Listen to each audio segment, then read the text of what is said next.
right now, it gives me great pleasure to introduce our next guest. So Willie has, Dr. Willie Oosthuizen has a very, very long CV, and I'm not going to read all of that CV, but it's here if anybody wants to see it. But I'm going to read the most salient and relevant areas for this particular discussion this afternoon. So thank you very much, Willie. Dr. Willie Oosthuizen is currently Group Executive, Technology and Strategy at the JSE-listed Allied Electronics Limited, Altron. Okay, Altron, of course, you know, is a very large company, makes a huge amount of money. I hope you get some of it, you know. Anyway, so he's currently a member of the Executive Committee of Altron. He also serves on the Executive Committees of Altech, PowerTech, and Bytes. And I think they're all associated or related or, yeah, okay. Right, so in terms of today's conversation, Dr. Oosthuizen has overall responsibility for the long-term direction of technology and business strategy development and delivery within the group. He's also responsible for the definition of Altron's technology vision and direction in order to improve its competitive performance in telecommunications, multimedia, information technology, and power infrastructure sectors. He is the custodian for the research and development in the group. And so he looks at all international technology and business partners and all the intellectual property rights of the group. And the reason why we invited him this afternoon is, as I explained last time, remember, for those of you we are inviting all the winners of the TT100 award ceremony, which is a technology top 100 companies in the country. And so, as I explained last time, this is in terms of technology, innovation, people, and systems. And so Altron was one of the winners. Okay, so the Department of Science and Technology hosts the Technology Top 100 Awards annually that recognizes companies that create sustainability through innovation. Altron has received the award for most innovative and sustainable large enterprise for the past 4 years as a result of the work that this company does. So we can listen and learn. And so this afternoon, you will be addressing us on innovation at Altron. And thank you very much. Thank you once again. Feels a bit like an AA meeting. So to say, hi, I'm Willie. Apologies for my back and people behind me is, I think before we get into the serious stuff, I also grew up on a farm. And I'm one of 4 brothers. And as my dad didn't have a problem with succession, our neighbors did, because he had 5 daughters. Oh, goodness. And he gave up, after 5, that he's not going to have a son. And then the second best thing after a son is a son-in-law. So every Sunday we were out there, eating with the neighbors. And did it happen? No. So it's a interesting background. I think in terms of innovation at Altron, for us, innovation we early on identified, is not just a product. Because people think innovation, they think somebody with a white jacket and, in an R&D lab as a function. And we do have some of those. We do have some, very, very skilled software and hardware engineers in the group. And that's where a lot of our international patents come from, is from real innovation that comes from product innovation. Yes. I call it real innovation because I'm coming from the product side as well, but we even had bigger impact innovation on business process innovation, or something such as just working capital management innovation. So it is the business processes, products. We have actually 4 or 5 different ways of that we look at innovation, which is not product related. As a function. So there's innovation everywhere. I think one of the biggest issues we have is how do you capture that innovation, because it's not just in one person's head. Of course, you can't say go innovate. People come up with an idea and then they need to have a place to talk, to say, I have an idea. Can we look at it to see maybe if somebody else's perspective on it? It can become a very nice commercial idea. Yes. That we have. So we've been struggling a little bit, in terms of how we capture all of that. So we're almost there now with a proper innovation management system where we can capture all of these ideas coming in, have different ways of evaluating them, either through subject matter expertise, through social groups, internal, external. Because some of the issues we also have is innovating across enterprise. I call it the co-creation. So where we go to university and you ask for PhD students to do some subject for you to study, or we take some of our own employees and we say, go do a master's degree or a PhD, and we'll fund it, but we want you to look after this area of innovation, IoT, for example, gateways for IoT platforms, as an example. There are many of those out there. Which ones can we commercialize first and how, as a mechanism? Or look at, how do we internationalize Netstar's business as a thesis? So it's, how do we get access to those kind of innovations as well? So it's also a bit of supply and demand, connecting people who wants to study and people who wants things studied. And is willing to fund it and then commercialize it afterwards, is because I always believe, research and development is only valuable if you can commercialize it afterwards. Yeah. So that's always for me, whenever I mentor master's or PhD students, is make sure it's academically relevant, because it needs to be useful in academic space, but also it needs to be industry relevant. It has to be useful afterwards, otherwise you don't increase your value to the market as well by having a qualification that says PhD, but it doesn't help anybody to commercialize or make more money or be more competitive or whatever the case is. So I think that's just a bit in terms of the philosophy that we have around innovation. And then if I think the markets we operate in telecommunications, multimedia, IT, and power electronics, power distribution. It's really the area we operate in. We do everything but generation. So we don't sell coal to Eskom. Thank goodness. You'll be out of business now. So it's the whole idea there in terms of the way we approach the innovation is looking at different markets, and we really look at three, I call it bubbles, of areas.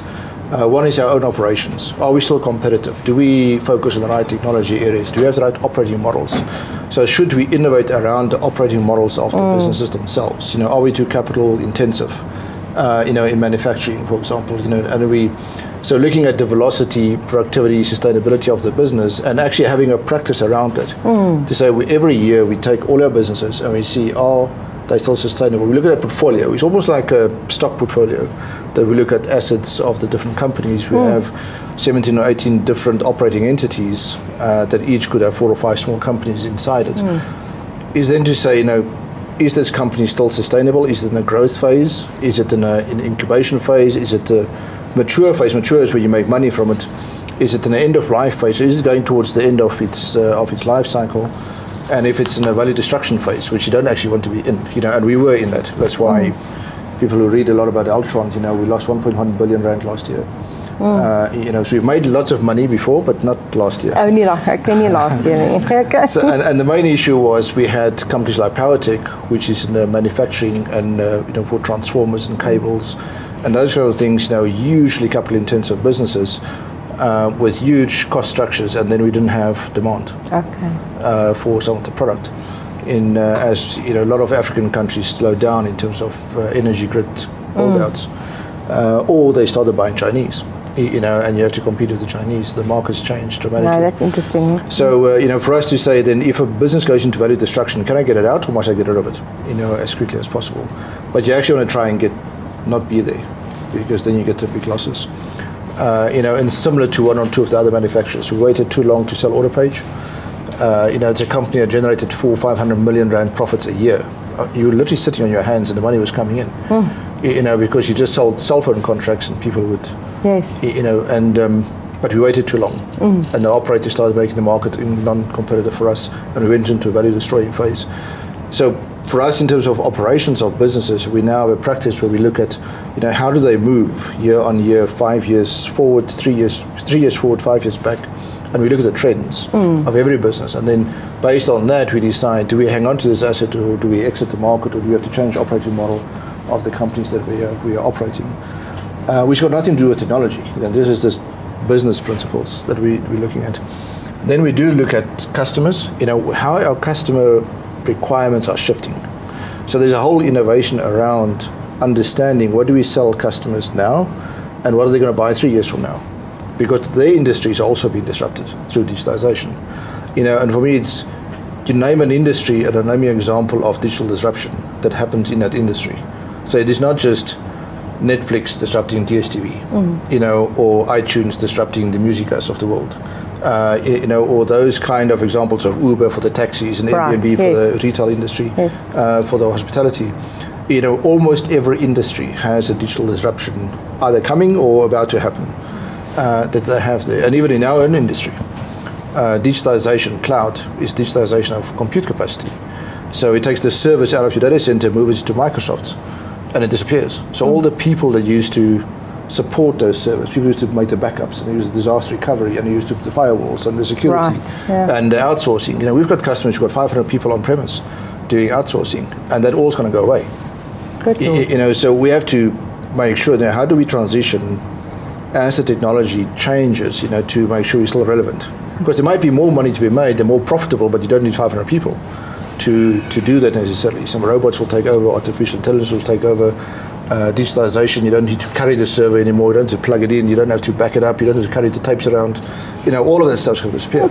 And it's all digital, and you can remote access it as a function. So how do you make money in that world? So obviously, how do we transition those kind of things?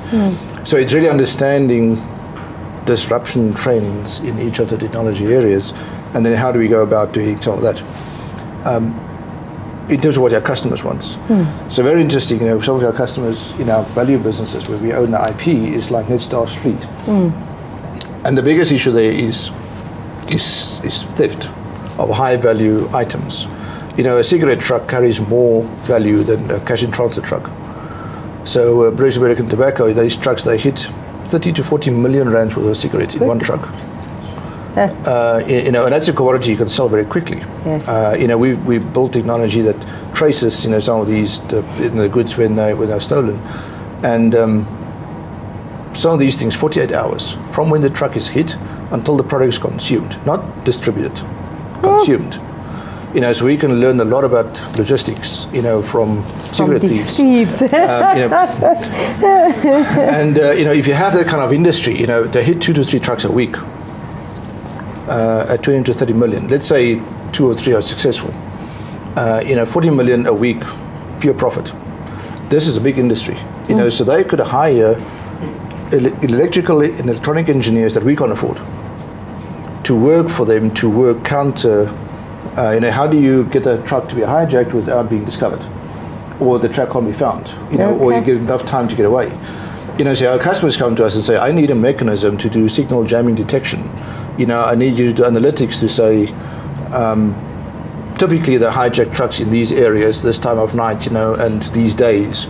It's very interesting. Thursdays and Tuesdays, for example, are hijacking days for these kind of. So you can almost predict when something's going to start, and you have a collection of events. You signal jamming on a certain frequency. Somebody's trying to jam your signal on the truck's recovery unit, and then you see certain events coming around. You can actually start the helicopters because they're going to be hijacked. Really? So we can now start predicting when a truck is going to get hijacked or a car before it happens. And these things now start reporting. We can also predict when somebody's going to steal a laptop out of your boot, because it's a different frequency that they do but we can detect the signals in the Netstar devices.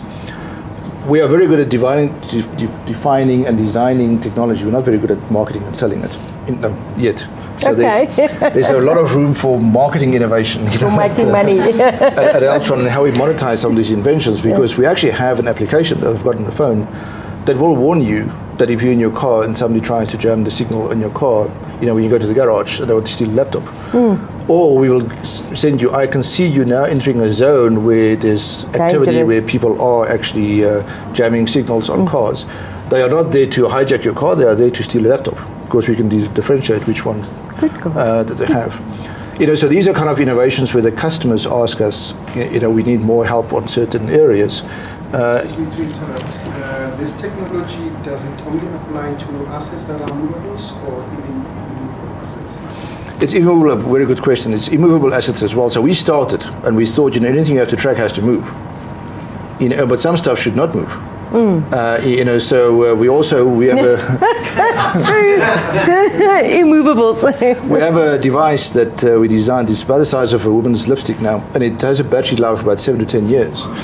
And you take this thing and you plug it back with your high-end TV or your hi-fi or your whatever valuable items you have, and you geozone it, and you say, "This is my house. If this TV guy walks about, then it's stolen," and you can actually recover it. But you can get early detection. That's the important thing, is that when that TV moves and it pulls it off the wall, somebody's busy stealing your TV. And insurance companies are very interested in that. So there's a whole new business model innovation around that to say, if you take all these items you specify on your insurance policy and plug one of these things on it, and you have Netstar monitor it for you, then I can have your policy reduced as a mechanism, for example. Then you pay for Netstar. But we're okay with that. I'm sure you are. So but also it allows you now to track devices that are not cars. Because in the past, we had a device you had to implement in the car, you had to auto-electrician come and install the thing. It was quite a. But what if people pay 100,000 rand for a bicycle nowadays? That's right. That's That's right. So you can plug that thing in your bicycle to have your bicycle tracked. A camera, whatever you want to track, you can actually put this thing in, and you're on your phone can immediately see where all of that stuff is. So it's there's so much innovation around, and I always say crime pays, because the more crime there is, the more people want us to pay us to prevent the crime. So we do. There's a lot of innovation in that space, for immovable assets and adjacencies that we have around the things that shouldn't move, but also not just the truck. We also now get the behavior of the driver. How does that drive? So telematics is a side effect of some of that. There's a lot of innovation, a lot of patents we're currently doing in driver behavior, even health of a driver. Is he awake? Is he still awake enough to drive? And get early warnings to the fleet operator saying that this person has been driving too long. I can see that his heart rate is going down. He's going to fall asleep behind the steering wheel. And you can then send an alarm to the person to say, pull off, sleep for 4 hours. And he can't start the truck until he's rested. So these kind of things are some of the innovations that companies are coming up in terms of the driver behavior. Also, that we know that's the driver, because scheduling and routing. Some of these fleets have 40,000 trucks, not 200, 40,000 trucks, and they have to match freight with scheduling, with drivers who's got the right license, who's available at the right time. So routing, scheduling, cargo loading, optimizing the logistics around some of that. So once you get the truck, you monitor the truck. There's so many adjacent areas to add value, and even tracking freight. And more people want to know, where's my box? I ordered it online, and where is it now? And you can actually see that.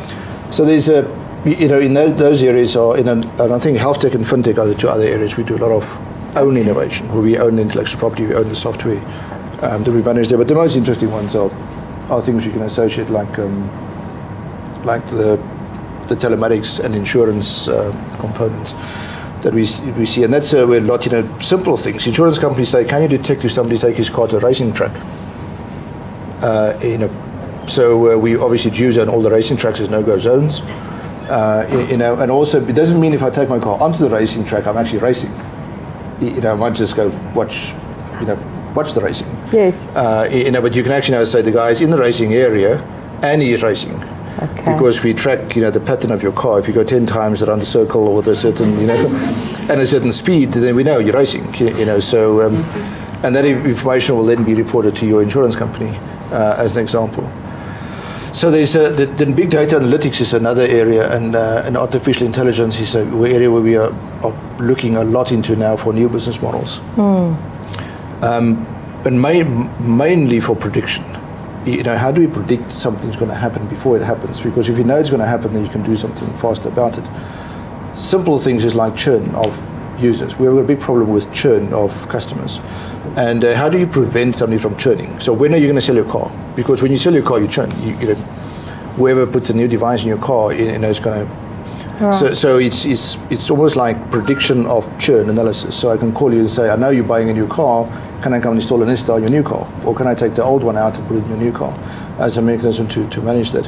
So that's innovation's got nothing to do with technology. It's customer retention, right. And churn reduction that you want to do. But how do you analyze and do? And we are very, very short in South Africa on data scientists.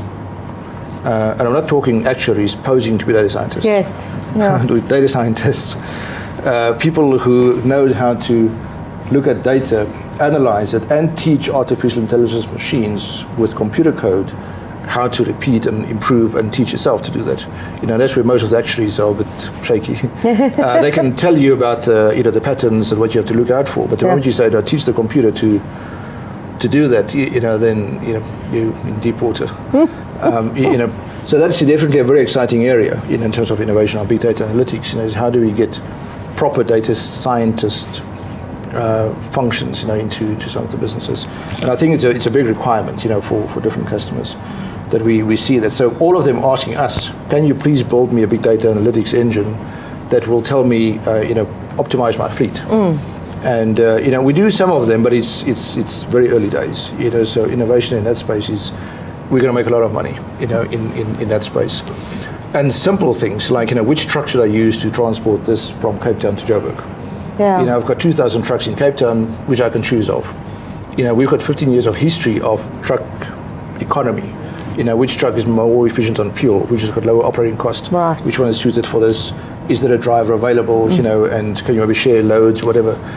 So we can then optimize the efficient utilization of the assets using big data analytics. Yes. Wow.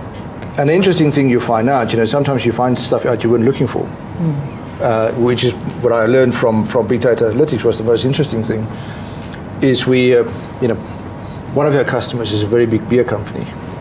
One of the things that they were looking at to say, why is some of the trucks productivity so much lower than some of the other trucks? So you do have a distribution curve, and you say the top 10 productivity, and there's 80%, and then there's bottom 10. And then we actually discovered theft syndicates. Yeah. Because it's not productivity that's low, it's actually people stealing the stuff. Before it gets to the other side, as a function. And then you start looking into the details of it, you say, but they're always offloaded at the same location. And then you hone down, you say, these 10 trucks or the bottom 10 are also the ones that steals the most. Or facilitates the stealing the most as a function. But we didn't look, we were looking at productivity distribution curves, and then you discover theft syndicates, in their networks. And that might be third parties, that you have contractors who transport beer, because they don't all transport their own beer, as the outsourced logistics of some of these. So it's, the innovations we've seen in that space has been the most exciting. Then we obviously have, on the health side, digitization of patient records, digitalization of the relationship of the doctor with the patient. We have about 11,000 doctors where we do the practice management application. So we can go to the doctor and they type your name, and once they spell it right, always have to try 3 times. They can find your records, the digital patient records that you have. So we now want to move a lot of that into the cloud. So your digital patient records lives in the cloud, and it has your records, your medical records, your lab records, your medical AD history, everything is in one place as a function, because we switch all of those transactions today to the medical aid. So you go to the pharmacy and they ask you your medical aid, your details, and they give you a script, and it goes in, and later they say there's no payment or you have to do some payment. Yeah. We do all the switching of the transactions, well, a lot of them, not all, maybe 50% of them, in terms of our market share on switching those. So we've got a huge history of who uses what medicine. And so now you can put analytics on top of it and identify spots of certain usage of medicine, certain occurrences of diseases, or whatever the case is. But we can also then have the patient give the doctor a one-time password and say, you can have access for this one session into my medical records while I'm visiting you. If I go to a different doctor in Cape Town, then I can give him the same information and they get access to that. And we started rolling out also that to public hospitals. Okay. And then externalizing the digitalization. So why is it that you want to go to the doctor, you have to call somebody? Why can't you just go online and say, I see the doctor's available at 9 o'clock, let me book that slot, as a digital interface? Or if you have chronic medication, why do you have to show up to the doctor and say, I ran out of pills again, I need a 6 months, repeat or whatever? They know that. So why can't they say, just type your one-time password in over here and I'll repeat your script and send it to you via the pharmacy. Right. Additionally. So bring the doctor's services to me instead of me having to go to the doctor. Yeah. And I think that's the biggest difference we saw in Uber and Airbnb and all those kind of things, is they bring the service to you. In the past, you had to stand in the street, and kind of taxi. Yes. Where now, and you don't know if you're going to get one, or how long you're going to stand in the street. Where now you sit on your phone, it's like, Uber's here, and you go out, because they bring the service individualized to you, where it's very easy to get access to the service. And so digitalization of these interfaces is, how do I bring the service to the consumer automatically? So why should I still go to a bank and ask for a home loan? By the time I get to the bank to the home loan, I should have had 5 digital offers for a home loan from the bank who actually knows what I'm doing. So you must know that I'm talking to the agent. You must know I'm, doing or buying a new car, whatever the case is. And by the time I'm in the dealership, they must know I'm in the dealership, and I'm buying a new BMW, and they must say, can I offer you prime -5 today only, on these and these and these things, because they have the knowledge and information available. They're just not using it yet. That's true. I had a very interesting experience was how much they actually analyze already from social media. I bought a new bike, but I'm not like on social media, check me and my bike. It was like, just there's a photo, and I have a Triumph badge on my jacket. It's the only thing that shows it's a Triumph, that I bought. The next day, start advertising coming up, Triumph accessories, Triumph this, Triumph that. There was no text. They actually screened the images, and found spots on the images that you have there. Let me ask a question there, because I think that as much as these things are absolutely amazing, it's a bit scary, because it feels to me that there's almost no privacy left. Yeah, well, that's what I always say, there's an analogy I do with the duck and the pig. They're sitting in the barn and it's raining outside. And they're sitting there looking and they say, this is a nice farm. Yeah. We've got lots of food, we've got shelter, it rains outside, nice and warm in the barn, and we don't pay for it. So if you don't pay for anything, you are the product. Yes. And that's the, if you use Facebook, you are the product. Yes, so when you say, I accept, you say, use anything you want, do whatever you want with it. Yes. That's the, and that's what a lot of these, like Google as well, whatever you search on Google, they will remember. Yes. And they will sell it to somebody. So it's very interesting, because you can reverse Google Images as well, where you can actually type in what you're looking for. You can type Billy Worthester wearing a Triumph jacket. It will show you the image. No. So there's those kind of things that they know about you once you go on social media. It's okay. Yeah. Comment on my side. So I just wanted to connect what Dr. Nick said with both of them. So I know in Kenya, as an example, we've got an application that sort of predicts weather patterns. Yes. So as you know, in Africa, we're struggling with El Nino. Yes. So they're able to predict weather patterns, and then in turn it helps the farmers with their crop production, how much to produce, when to produce it. And they use data science. Yes, yeah, Fantastic. That's amazing. And, any other comments at this stage? Maybe questions? Yes, over there. How about cybersecurity? That's a big thing. So cybersecurity is one of our top 5 priorities that we look at, and also the requests we get from customers around that, because identity theft is mostly one of the biggest things that we do. But it's also the most useful thing to have. Is when a service provider is allowed to use your identity to deliver services to you. Right. So we're looking at a service, for example, if you do international roaming, traveling, and you always say, the moment you get onto Heathrow, the first thing you do is switch off international data roaming, if you don't want the 70,000 rand data bill. That's right. And then you go from hotspot to hotspot, hotel to, airport to wherever where you can get free data, and you make your WhatsApp calls and things from there, so you actually get away from spending any money. And operators lose a lot of revenue doing that. So there's a new service we do now, it's an identity management system, where you opt in and say that they can follow me and track me. If I land in London, MTN, for example, would know I'm in London, and they would then, there's an application that say, do you want to buy local data package that MTN has negotiated in rands that I will bill on your over here, so you can buy 5 gigs of English data at South African prices. Wow. While you're in England, say yes, and it comes in your bill. So now you don't have to switch off the roaming, and hop from, hotspot to hotspot to get data connectivity. You can actually have the kind of as a service. And they've got these roaming agreements, but for that to happen, they have to track your identity all the time. You can just imagine the fraud and the stuff that can happen around those ones. Yes. In terms of cyber security, I'll give you one example. We did very early days of IP telephony. So there's telephony, then there's voice over IP. We just carry but then there's IP telephony where it's packetized at the source.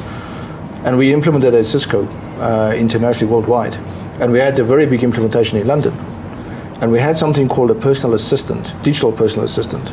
So it was an exciting technology. You could call your phone and your assistant would answer and you say, please call Tim Ellis.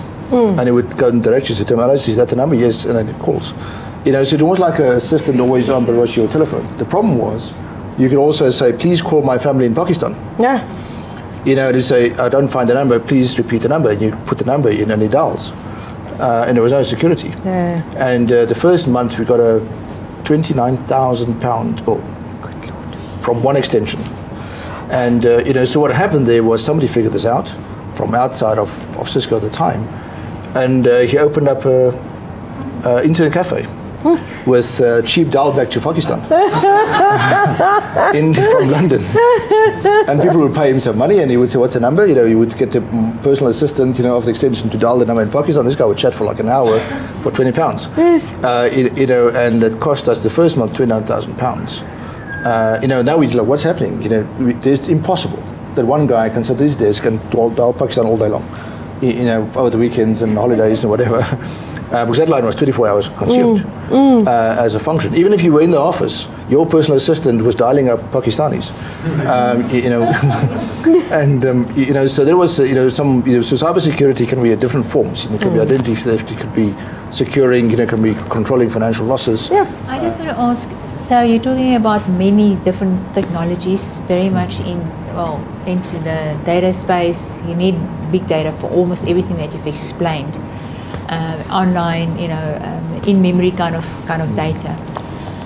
But with these different solutions, do you develop them all yourself, or do you acquire solutions like that have already been developed and matured in a way, for you to be able to take it further or to integrate it, or what?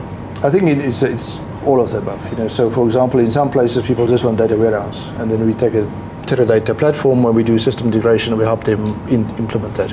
Like the banks, or the large operators like Vodacom and those ones want to have analysis of their subscribers' behavior and those kind of things. In those cases, we use a lot of pre-existing and we just do system integration. But things such as the fleet, where we own the operation end to end and we've got 15 years of history we've collected, we design a lot of these things ourselves. Yes. As a mechanism. And we run it maybe in the Microsoft Azure platform for the capacity that we need for the workloads. Right. But the application itself is ours. Yes. Or for security reasons, patient records.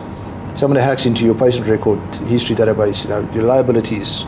It's incredible. So you don't want to let any third party near that thing in terms of security. Everything's encrypted in our own data center even. That we keep there, because if somebody stores their patient records and we leak it out, or somebody publishes it, it's worse than financial records. Right. And the issue we have with cybersecurity, there's actually a whole industry that pays a lot of money for that. If you go to the dark web, there's something they call a fully qualified financial record or a fully qualified health record, and they pay $5 or $10 per record. If you can provide those. They may not use it, they may sell it on to somebody else who knows what to use it. Pharmaceutical companies sometimes it's behind it. To say, if you can give me the distribution of all of my medicine and my competitors, I know the target areas I can go marketing and sell, and go speak to doctors, as an example. So industrial espionage is one of the main drivers, for people buying, information. But then they go to somebody will then steal your records, they will sell it to somebody else, that one would sell it to somebody else, and the guy who stole it from you, he's not the one who's going to use it eventually, as they come out. And fully qualified health records are much more valuable than financial records. And when I talk fully qualified financial record, I'm talking your name, ID, credit card number, PIN number, the whole lot. And when you talk with a health record, it's your health history, your medical insurance, medication, you're on correct medication, everything is in there. And there's people who make an industry from that. They don't just hack because you've got nothing else to do. They hack because there's a lot of money in it. to do that. So these are definitely, and as we get more digital, it becomes a bigger problem. Yes. As we capture more and more information.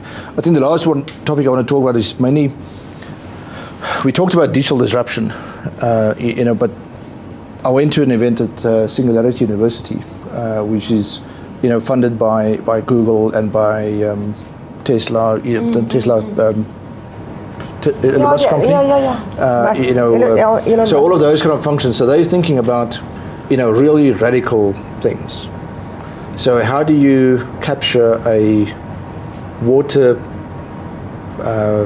meteorite and bring it close enough to Earth so you can use it, as an example, or whatever minerals you need that you can't find on Earth enough of, capture one in space and bring it closer, and then mine it as a function. Why is the mines underground and not, in a geo-orbiting, area that you can control, to have it that way. So, really strange things that people think about, and you think it's way, way, way out. People are already looking to that, or genetic, not genetic modification necessarily, but prevention, read-write DNA. So at the moment, we know what causes certain diseases like diabetes.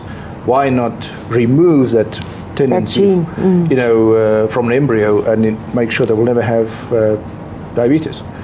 So you can actually now in Netherlands, where they've done some of this research, you can go and because now they start mixing digitalization of computer technology and microbiology, and so what they do there is you go and say, I want a baby that's got blue eyes, 2 meters tall, that's non-diabetes, will never have cancer, and yes. Submit. And then it comes up with the DNA structure that you need, and then when you have, the embryo, you can say, okay, where's the delta, and fix it. And it's not science fiction. That happens today. That's true. That they have, and they had guide dogs, where a guide dog is very good, certain nature and certain intelligence. And I said, let's clone that one. And now they just say, print. The 27 dogs are exactly the same. Print. Physical features that they had, not exactly print, but kind of, print the DNA, and then, make us of these in a But why in a not tube. 3D print? Well, 3D printing is definitely, one of the areas we're looking into. And it's interesting, the biggest application they're thinking for now is distribution of medicine. Right, yes. Why can't you print your own medicine? Right. And it's very interesting. We print all airplane parts at the airport already today. We've been doing it for 14 years in 3D printing. So when a Boeing needs a part at ORT, they actually 3D print it. They download the design, whatever they need to do from Boeing. They've got generic material they print, and they print it out there. Because there's no ways you can have all the spares of all the planes never lands at the airport. Yes, true. So airports were one of the first adopters of doing that. So now they're doing also medicine distribution. But the most interesting one was at Singularity University, and we had to eat those burgers. They print on a 3D printer a hamburger patty. That they had there. And we could not detect the difference between a hamburger patty being printed on a 3D printer, that's not meat, and one that comes from, Burger King, in terms of the taste.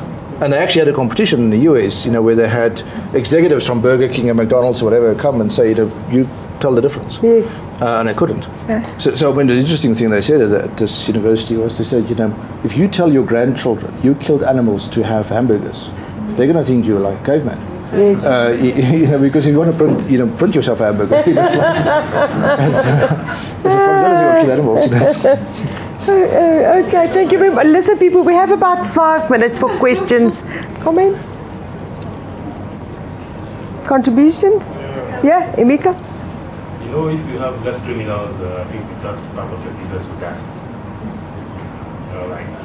If you don't have criminals anymore, hijacking, and all this stuff, stealing, that part of the business, not working.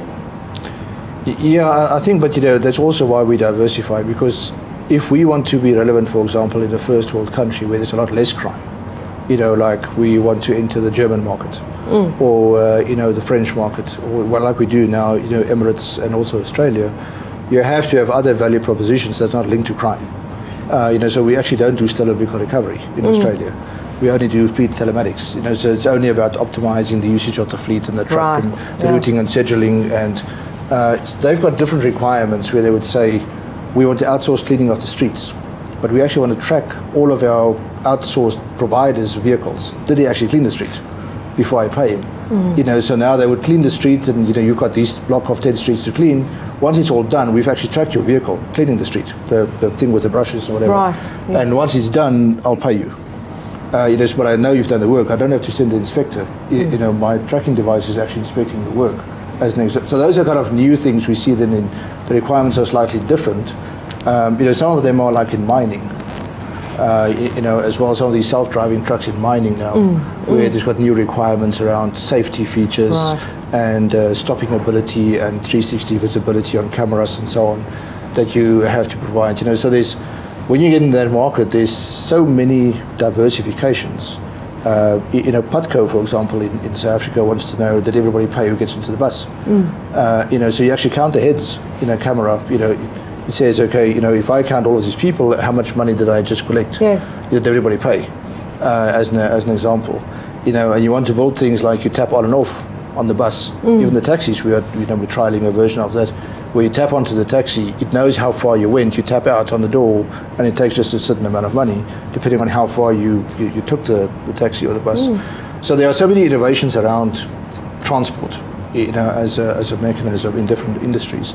Hazardous material transport, you know, at Sasol, you're only allowed to take certain routes, so your navigation has to go, you can't go here, you have to go there, because you're not allowed with this freight that you have to use that route, as an example. So, you know, one last point before it's, I think the interesting thing about digitalization, digital disruption, is we come from a physical world.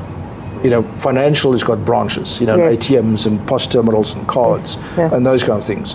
You know, a car has got a steering wheel and you have to drive it, you know, as a Mercedes or a BMW, whatever the case. Doesn't matter how expensive the car is, you can't drive itself necessarily.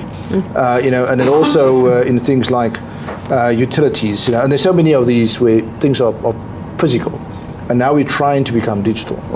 The interesting things are there are competition coming from the side. I call them, they were born digital. You know, those are Apple and Google and Amazon, you know, and those ones who, their business model from day one was designed to be digital. Yes. So you can't say a Google autonomous car is compared to a BMW. The one is a car with a computer in. The one is a computer with wheels. You know, so it was born to be autonomously driven. It was never born to have a steering wheel, you know, from day one, you know, as a function. You know, and those are the big disruptors, you know, because now you may not want to own a car. Why do you own a car? You know, maybe 2 hours or 24 you use it. You have to insure it for 24, you pay for it for 24 hours, you know, and all of those kind of things. So it's the most inefficient asset that you have is your car. So why own one? Why not have your app, and instead of for Uber, just call for an autonomous car to come pick you up and take you to the office, you know, and then before you want to leave, you click it again. So what happened to car manufacturers, to motor financiers, insurance companies, you know, in a world where there's maybe 10% of the cars on the road? So that's the disruption. You know, it's not, you know, my Mercedes can drive itself better than a Google car. You know, you don't want to drive a car. You know, you want to sit at the back of the car, watch TV, while it takes you to the office. That's it. You know, as a function, and you're not going to own it. You know, you're going to rent it at the time that you need it. You know, in terms of futures. You know, so that's where the big disruptions come from. So people say that, you know, auto or infotainment in a car. You know, if you buy one of the low-end Kias today, it's got better infotainment than the 750 BMW. It's true, no? Because it's actually Google platform that they put in there. It's a Google Car Drive as a function. It's got, you know, real-time maps. It's got real-time directions, real-time traffic, real-time entertainment, real-time TV, Netflix. You call it. It's on. You don't want to watch Netflix while you're driving, but you know, maybe some passengers could do that. You know, so all of these kind of platforms are now coming up into these areas, and you know, if you're a Mercedes or BMW or Toyota and you want to compete with Google or Apple on software, good luck. You know, quite a few people with more credentials have failed to compete on software with a Google or Amazon or a Microsoft as a platform. So, you know, for me, that is the real disruption. Comes from the born digitals. You know, it's got nothing to lose, and they may enter your market not with the intention to take your money. You know, Facebook is the biggest voice operator in the world. They've got 3 billion subscribers. They've got no intention to make 1 cent of money from voice. You know, so that's a big disruption for telcos. Well, we understand why they've been innovation winners at TT100 for the last 4 years. So, Willie, you and your team, congratulations once again, and thank you very much. And so, to go back to the physical world, we're going to give you something physical. It's a puzzle. Okay? No, it's not a Rubik's Cube. It's a puzzle. It's a very nice puzzle. But you must prove to us that you were able to do it by taking a photograph once it's done and sending it to us. There you are. Thank you very much. Ladies and gentlemen, thank you very much.